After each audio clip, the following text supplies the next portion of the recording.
Everybody, thanks for taking an hour out of your evening to join us this evening to learn a little bit about glass artifacts and glass artifacts manufacture. My name is Greta Rail. I am the Director of Historic Preservation Services and a historical archaeologist and architectural historian with Northwind Resource Consulting. I have been doing artifact analysis now for about 15 years. I served as the artifact analyst in grad school for the University of Tennessee. I spent a number of years in St. Kitts doing some analysis of historic artifacts for Brimstone Hill Fortress, which is a UNESCO World Heritage Site. And I've been fortunate to translate that to my career here in Arizona with the CRM firms that I've been employed with. Before I get started, I'm sure you're all familiar with the constraints of doing virtual presentations at home, but I am the mom to a large St. Bernard who sometimes likes to make an appearance on screen and occasionally through voice. So bear with me. Forgive me if that happens. I'm trying to sequester her at my feet for now, but we'll see how it goes.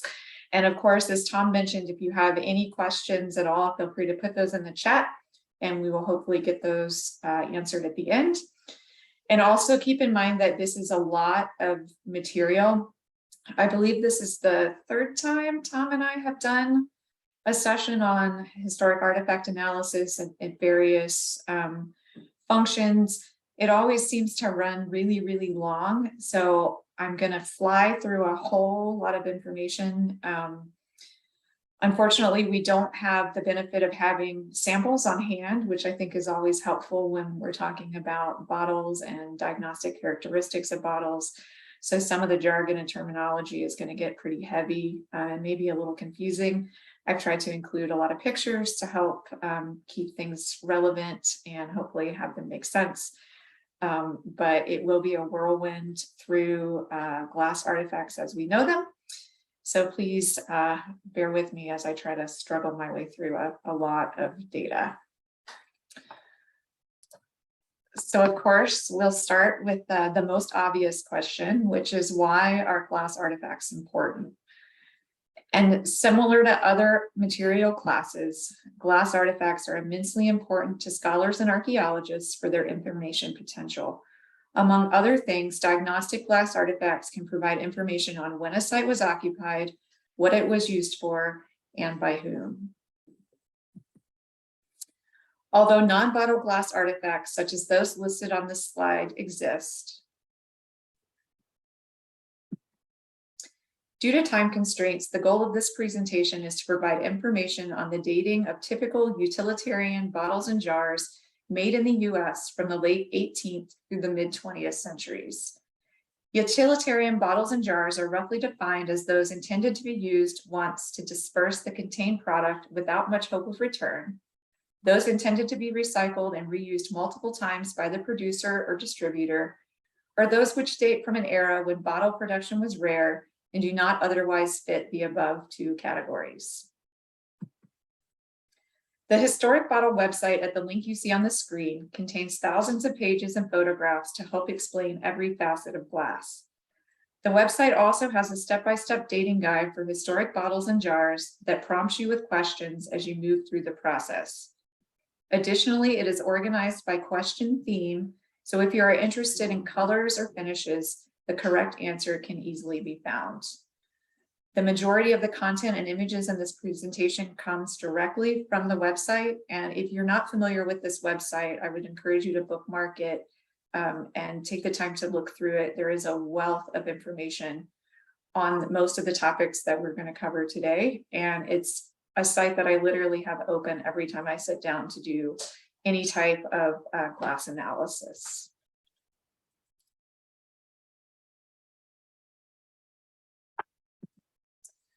Before we dive into a discussion of dating, it is important to look at typology, as the shape of a bottle is typically indicative of what it was used for.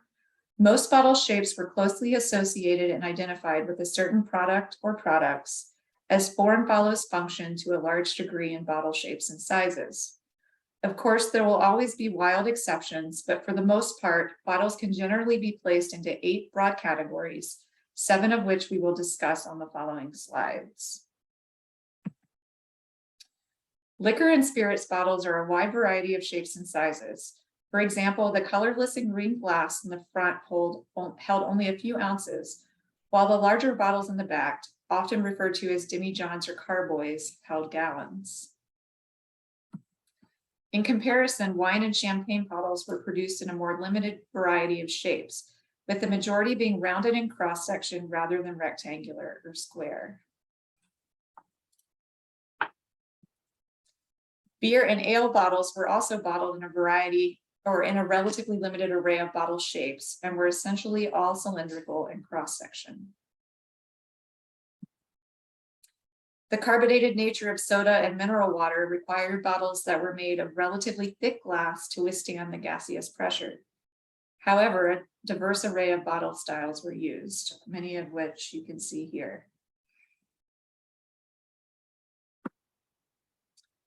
Medicinal bottles are the largest and most diverse group of bottles produced during the 19th and 20th centuries, with the BLM SHA bottle website noting that virtually any shape was imaginable at some point.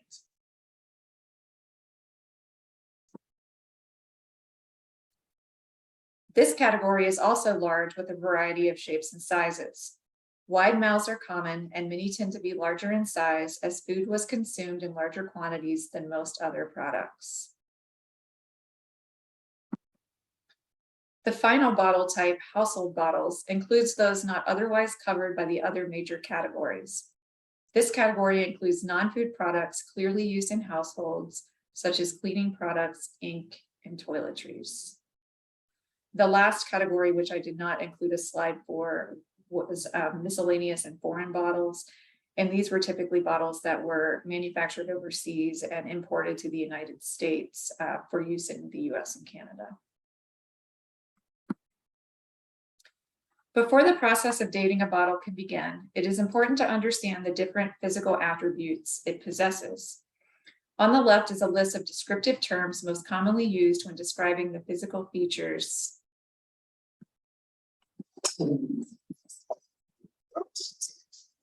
of a bottle. A drawing showing these definitions is shown at right. Knowing the various parts of a bottle is also important, as individually many have some information potential. For example, characteristics of the finish, holder, and base can indicate when, and in the case of the base, sometimes where a vessel was manufactured. They can also provide information on the function of a vessel or its contents. This is particularly important as whole vessels are not often found in archaeological contexts. And Stella is agreeing with all of that. My apologies. According to Munsey 1970, knowing the techniques of glass blowing, including how to identify bottles made by hand, either free blown or mold blown, and by automatic methods, is a valuable help in dating bottles. Simply stated, an understanding of how bottle making processes worked enhances one's understanding and ability to identify the different manufacturing-based diagnostic features that are used to date bottles. This begins in the late 18th century with the era of mold-blown bottles and continues through the first decades of the 20th century when fully automatic bottle-making machines were introduced. In the following slides, I'll discuss the various types of glass manufacture used to produce bottles commonly found on historic sites, as well as the diagnostic characteristics typical for each. The earliest utilitarian bottles made in the US were almost certainly free-blown. Mouth-blown vessels were formed and shaped by the skills of a glass blower without the aid of a containment mold using manipulation of a blowpipe. The large majority of these vessels date to or prior to the American Civil War, but can be much older than that. They were rarely produced by American glass companies after the 1860s. This slide shows the primary characteristics of mouth-blown bottles as described in Jones and Sullivan's 1989 publication, Glass Glossary.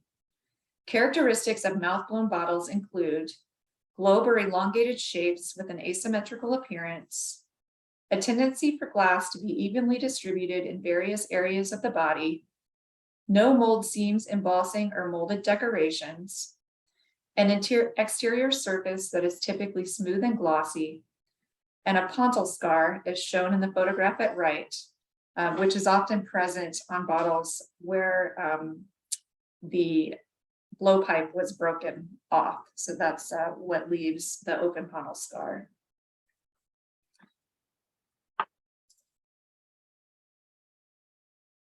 Unlike mouth-blown bottles, which are entirely free-blown, mold-blown bottles were instead formed substantially or entirely by some type of single or multiple part containment mold.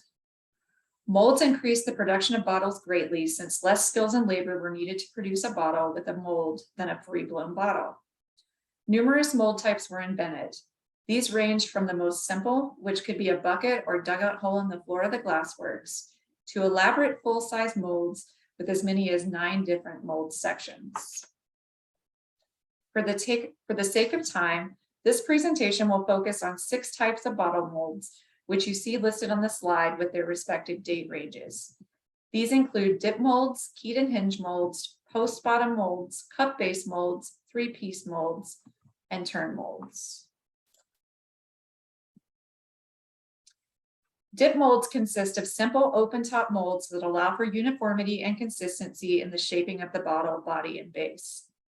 Diagnostic characteristics of dip molds include a symmetrical shape, no embossing on the body, a distinctly ruffled or textured look on the body between the shoulder and heel, and a discontinuity in appearance of the break between the body and the shoulder. Here you can see a dip molded beer or liquor bottle with a discontinuity between the body and shoulder, which was formed by the top of the dip mold.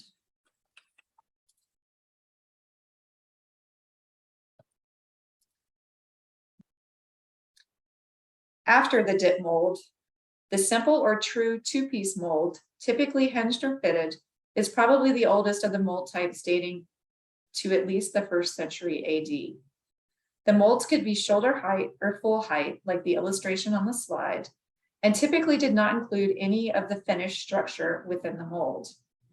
The 2-piece mold was in use for making bottles in the US by at least 1809, as bottles with well-established dates of manufacture are known to have been molded this way. The true 2-piece hinge mold came in several different configurations, the 2 most common of which are shown here. The classic hinge mold produced a bottle with a base that was equally formed by each half of the mold. In other words, the base mold seam splits the base in 2 equal symmetrical portions.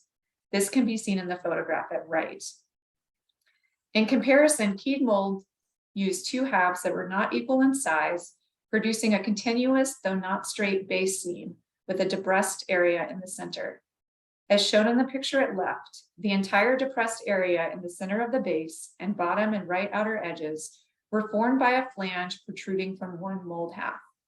The remaining outer perimeter area of the base, outside of the depression area, was part of the other mold half, which surrounded and accepted the flange when the mold halves were pressed together. Hinged mold bases can date back to at least 1810, but keyed bases appear to have originated in the late 1830s and early 1840s and disappeared by the early to mid 1870s. The date or origin of the post-bottom mold is unknown, although it was used in the US at least as early as the 1840s and as late as the early 1900s.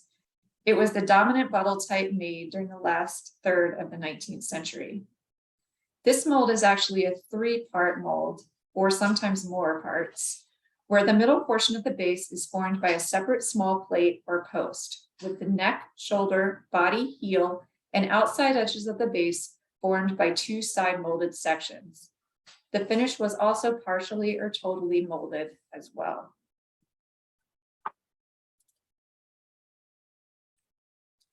Bottles manufactured using post-bottom molds typically have a round mold seam centered on the base, as the diagram illustrates.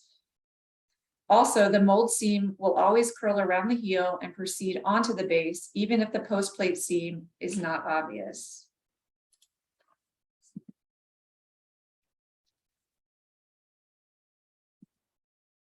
The picture at right shows the distinct mold seam coming around the heel of the bottle and disappearing at the edge of the molded seam in the center of the base.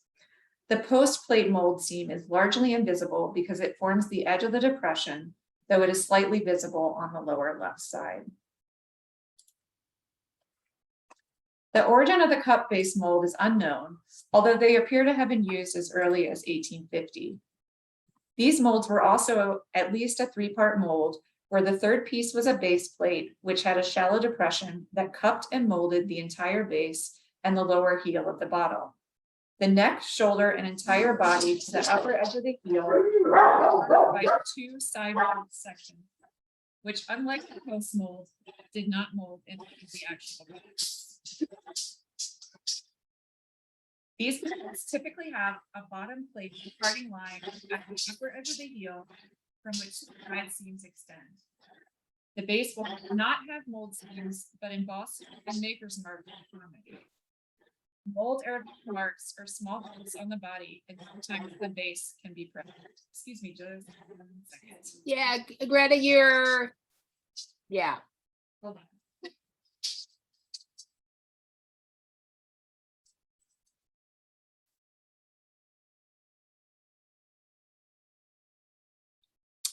Yeah, you Alright. got really hard to hear. So, Sorry about that. oh yeah, no worries. It's all Okay. good. So I'll repeat what I said last, because that's probably the part that you couldn't hear was, these bottles typically have a bottom plate parting line at the upper edge of the heel from which the side seams extend. The base will not have mold seams, but embossing and maker's marks are common. Mold air venting marks are small bumps on the body, and sometimes the base can also be present.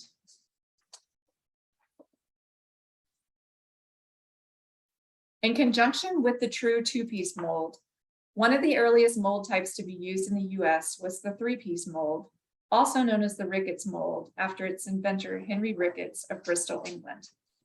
This mold was patented by Ricketts in 1821 or 1822 and was adapted into the US by the 1830s.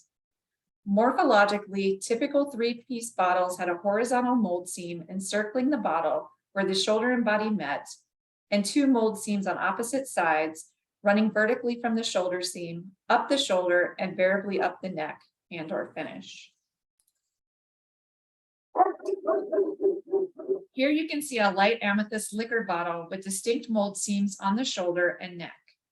Three-piece mold liquor bottles, such as this, were a popular style and manufacturing method into the 20th century and are shown in catalogs dating until at least 1908.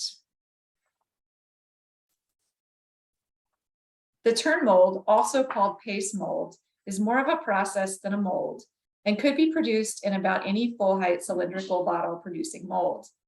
The inside surface of the turn mold was coated with a paste of organic fiber that was brushed onto the hot mold, then dusted with sawdust and baked. Water was applied, which formed a steam that cushioned the bottle and allowed it to be twirled, eliminating the mold line.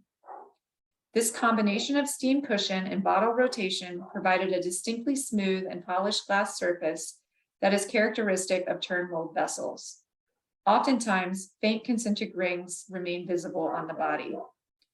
Turn mold glass bottles are also round in cross section and lack embossing.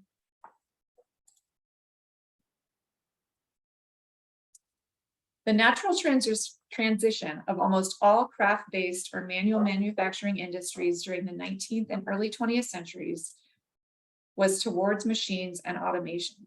The glass industry was no different. From about 1898 to 1905, semi-automatic machines largely displaced hand blowers in the manufacture of wide-mouth ware. Initially, these machines required several men to operate them, though over time, more parts of the process were automated. On August 2nd, 1904, the first totally automated bottle machine, where every part of the process was done without human intervention, was patented by its inventor, Michael Owens. This machine, appropriately named the Owens Automatic Bottle Machine, revolutionized the glass-making industry and also caused tremendous growth in the soft drink and beer industries, as these companies now had a less expensive way of packaging their products. By 1917, more than half of the 90 to 95% of bottles produced in the US were made by Owens machines. The machines continued to dominate the market until the 1920s, when gob feeder machines surpassed their production.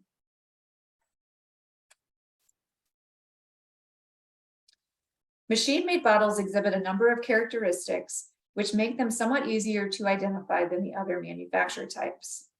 These include vertical mold seams, which almost always run up to the highest point of the finish and often onto the lip or rim.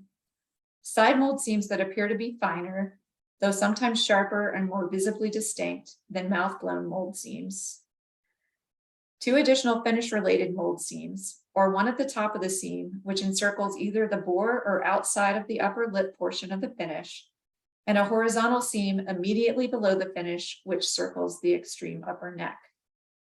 Ghost seams on the neck, shoulder, and/or body of the bottle are also visible, and suction scars or circular valve marks can sometimes be seen on the base. Suction scars in particular are present on bottles produced by Owens automatic bottle machines.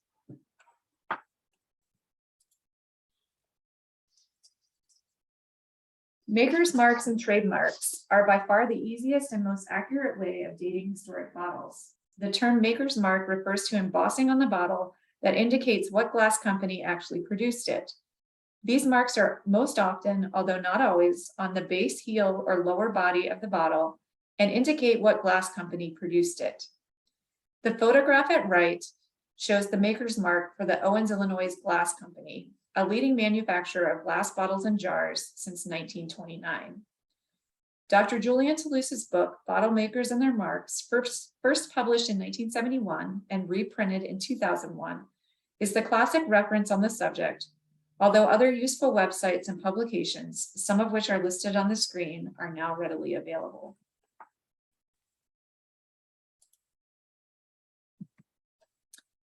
The two tables visible on the screen provide a general description of common manufacturer marks and dates of use.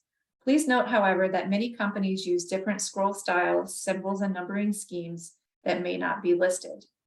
The American Bottle Company, for instance, used other trademarks beside the common mark shown. The Knox Glass Company was known for its Keystone trademark. However, other glass companies use the Keystone trademark with a letter in the center. It's also not uncommon to encounter maker's marks that you're not able to actually subscribe to a particular manufacturer.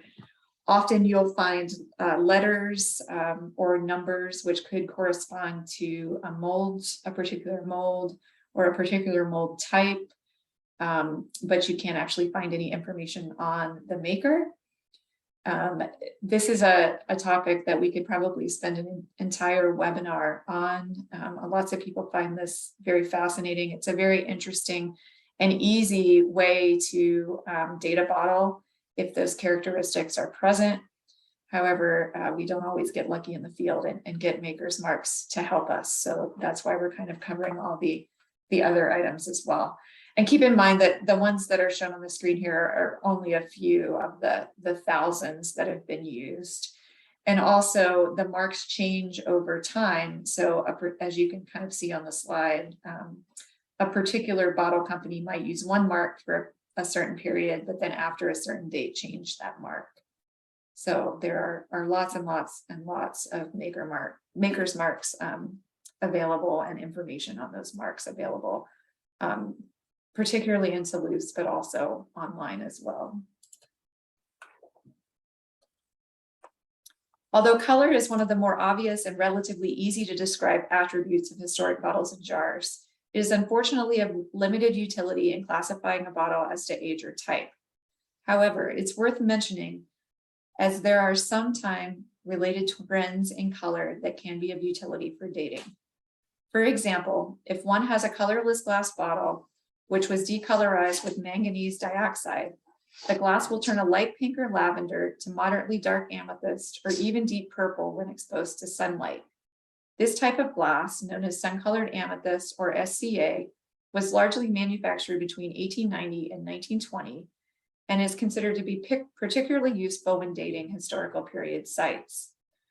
Other common colors such as aqua, opaque white or green, opaque white or milk, green, blue-green, amber, and cobalt have limited dating and typing utility due to their wide application for various products.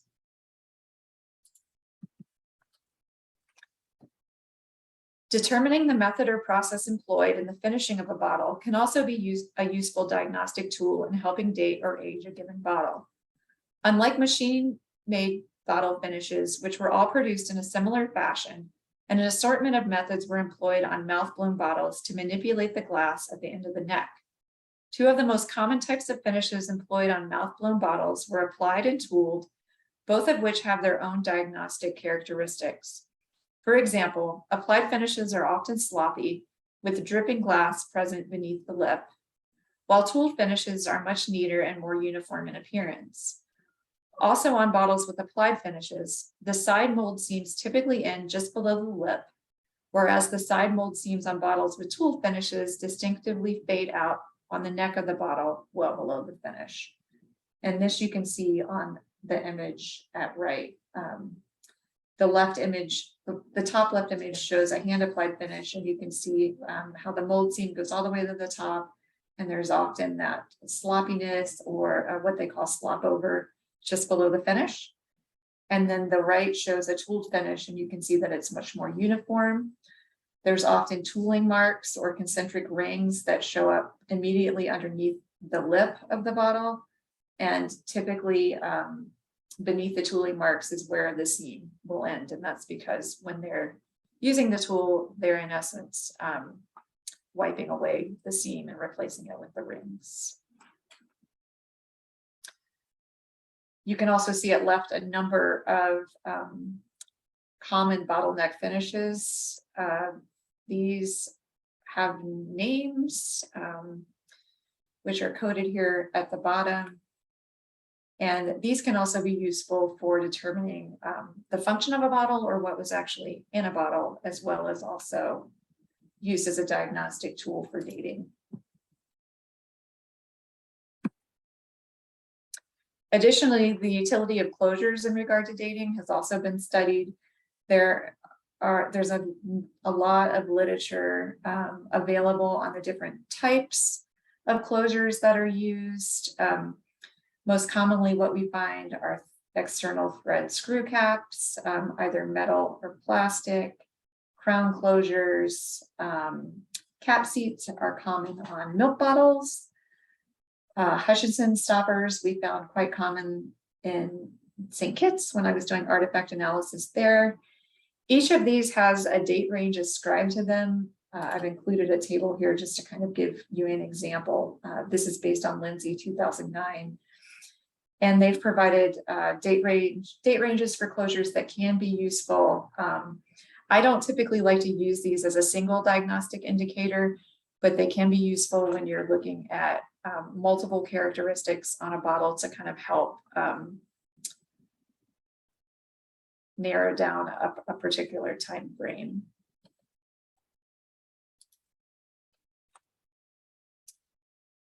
Applied color labels, universally called ACLs, is a method of labeling, lettering, or decorating a bottle by applying a mixture of borosilicate glass and mineral or organic pigments with a low melting point to a bottle through a metal screen, and then baking it in a furnace to form what appears to be a painted label. Although invented in the 1920s, this process, which is also known as enameling, was by far most widely used by the American glassmaking industry for soda, milk, and beer bottles beginning in 1933, with widespread acceptance occurring by about 1935. Of course, this type of decorative technique continues to be used today, and you can find plenty of beer bottles in your local grocery store aisle that have applied color labels. Corona probably being the most common and one of them. Embossing consists of raised lettering, numbers, and/or designs which were intended to inform the purchaser in some way, attract the eye, or establish ownership of the bottle in an era when reuse was common. It was formed by the engraving or cutting of the lettering or designs into the inside working surface of the mold by a die maker using various hand tools. Since this technique has been used on bottles for a very long time and is still fairly common today, there are no particular dating refinement opportunities based on the fact that a bottle has embossing or not. However, some types of embossing can be helpful with dating. For example, capacity embossing found anywhere on a bottle identifies it as very likely being made after about 1906 to 1910, when a myriad of consumer protection laws began to be enacted or enforced. Other embossed phrases resulting from many of those laws that can be useful for dating are shown on the screen. These include federal law prohibits or forbids sale or reuse of this bottle, which appears on liquor bottles manufactured between 1933 and 1960. This bottle never or not to be sold, which was embossed on beer and soda bottles made between 1905 and 1920. No deposit, no return, used on soda and beer bottles after 1940, and not to be refilled, a phrase found on beer and soda bottles dating after World War II.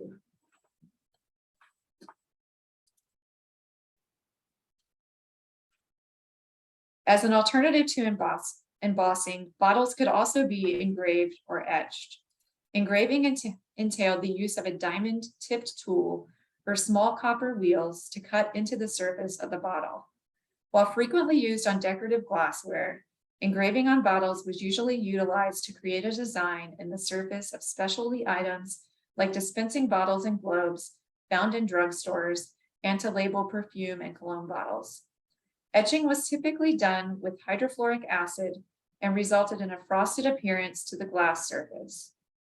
Like engraving, etching was used infrequently with bottles, although it did find a particular niche with seltzer or siphon bottles from the 1890s, though through at least the 1930s. Unfortunately, as both of these decorative techniques are still in use today, there is little dating utility to be had with either.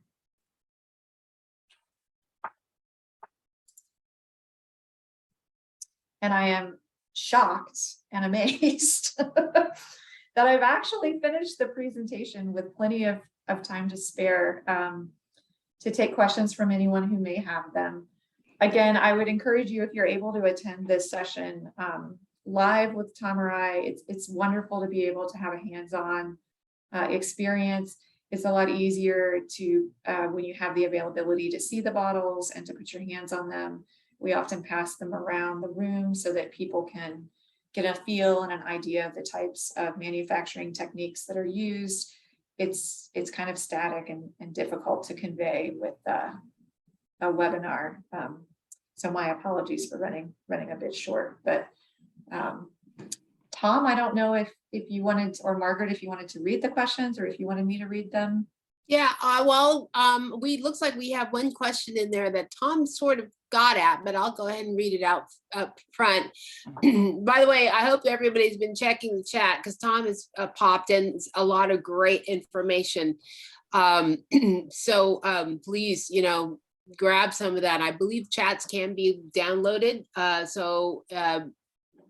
So you might want to think about that and save it as a file. Some great information. The question was, did trademarks become more prevalent with the rise of machine manufacturing? And I know Tom kind of popped in there, but do you have any response? I don't know if they became more popular with machine manufacturing. I think that they were always used. Obviously, when machine manufacturing came into play, the bottles could be mass produced more quickly, which allowed things to be manufactured at a cheaper cost. So you do see more of a proliferation of soda bottles and companies that are utilizing the machine manufacturing techniques. But I think it's pretty common, particularly with mold blown vessels, the cup bottom mold, the paste mold. You often see trademarks on those bottles as well. An example of that would, of course, be Clorox bottles, which most people are familiar with. I did have a slide for those, but I was afraid that I was going to run out of time, so I took it out. So my apologies. It's all good. And Tom has offered to be your Vanna White, but that's besides the point. Another question came in. It says, I've come across bottles with what I'll call glass corks. A glass bottle with a glass cork seemed like an awkward fit. Did glass corks have a gasket on them, which would allow a better fit? That's a good question, but Tom, I don't think they did. Do you know the answer to that? I'm assuming we're talking about like Lee and Perrins bottles. Those are typically the ones that are found on historic sites that have the glass cork. I would have to assume if the bottle held some kind of liquid, it would have to have a cork sealant in order to keep the liquid in the bottle. But I have to confess, I've never seen a glass cork before. I've seen plenty of glass, I call them stoppers. I don't know if that's what we're referring to. I've seen plenty of glass stoppers, and I've never seen any sort of, I don't, what would you call it?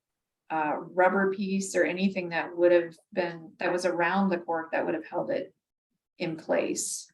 Right. So I don't know if it was something that was applied on the exterior, but you're correct. You would obviously have to have something in there to keep the fluid from leaking out. I've never seen a stopper with any sort of additive around it. Yeah, the only bottle with a glass stopper would be perfume bottles, and those didn't necessarily need to be sealed. Correct. Because people took care of that and used it very, I don't know, what's the word? Limitedly. And in modern times, those clearly have plastic on them so that the stopper fits securely in the top of the bottle. But I know when we did our excavations at the convention center, we found, oh my goodness, at least dozens of Lee and Perrins bottles. Some complete, others obviously broken, but there were a fair number of glass stoppers that we recovered. And like I said, none of them had any evidence that there was any sort of additive applied around the stopper for closure purposes. That's a good question. Okay, are there any other questions? And then just a reminder that we do, as I said, we do have the can, which is always a great one. A lot of folks deal with cans. So we have the can talk coming up next month on the 25th of August. And it says, okay, we've got another question in, and it is, what is your experience working with artifacts been? Do you have a favorite thing you've worked with or seen? Oh goodness, that's always a fun question. So like I said, I've done artifact analysis in graduate school as a teaching assistant. I spent 2 seasons in the Caribbean working at Brimstone Hill, doing all the artifact analysis from excavations there. We worked first on the slave quarters on the hill, and then also the engineers' quarters. So 2 very diverse areas, obviously. I fell in love with ceramic gaming tokens when we did excavations of the slave quarters. They were fascinating, of course, not glass, but very interesting. If you happen to catch Terry's session on ceramics, I'm sure she touched on those. As far as glass artifacts are concerned, I have a love of medicinal artifacts. I'm fascinated with patent medicine. I've done a number of presentations that look at women's health and what can be learned from excavations of privies and other things regarding women's health and the recovery of patent medicine bottles. So Fike is one of my favorite reference books. I also really enjoy medicinal artifacts that aren't medicine bottles. So things like syringes, and other types of glass artifacts that were used for medicinal purposes. Okay. One other question is, when are the in-person talks again? So as we mentioned before, Tom and I will be doing a session at the Site Stewards Conference, which is the Saturday after the Arizona Historic Preservation Conference. That is in October. I don't happen to know, I'm sure Mary Ellen does if she's still around, and can tell us what dates that conference is. 19th to the 21st, 19th to the 21st of August. October. Excuse me, October, my bad. Thank you, Mary Ellen and Margaret. We do not have a general session plan for the conference this year, although we do tend to do them every other year, I think. And then because we had such a great reception at the Site Stewards Conference, that's what prompted this webinar series. There was a great interest in this type of information, and I'm really glad that we're able to bring this to you in this forum. I don't know if you have any other venues planned for yourself to do any artifact presentations. Are you questioning that to Tom, or? Yeah, I don't know if Tom has any Yeah, I don't know. planned. No. Okay. The next one's the Site Steward Conference. Yeah. Yeah, if it's something that you're interested in learning more about, you're always welcome to send me an email, and I can definitely let you know if any of those in-person sessions are going to take place. And Yeah, my email is on the screen. Hey, Greta, Yeah. Elizabeth Hughes asked, do bubbles trapped in glass show up in machine-made bottles? They do, but not often. So air vent bubbles are typically found in mold blown vessels as opposed to machine-made vessels, but they can be in machine-made vessels as well, just not as frequently. All right. I see Tom's dropped another good reference in there. Any other questions?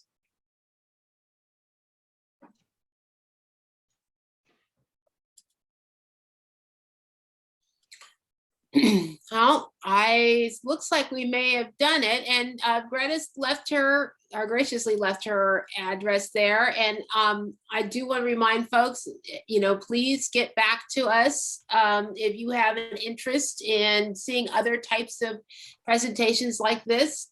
And a reminder, this has been recorded. We will, when the recording's available, it will be posted on probably the Arizona Archaeologist Facebook page, as well as the Arizona Preservation Foundation Facebook page. We'll try and get the link out for those who might be interested in watching this again.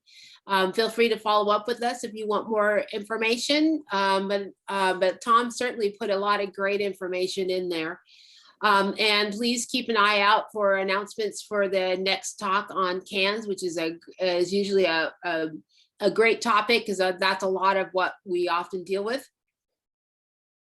So Tom or Greta, any other last minute statements, announcements? Yes, No. I'm gonna go open a bottle right now. Tom. You're welcome for that extra 10 minutes. All right. Let this go down in history that this may be the only time I do a presentation that ends on time. Hey, and with plenty of time for questions. Yeah, Yay. appreciate everybody who stayed with us tonight, and thank you, and thank your dog for participating. Oh, yes, I will, most definitely. She's already been thanked. And hopefully we'll see most of you next month. Thank you. Thank you. Thank you, Margaret. Stop video.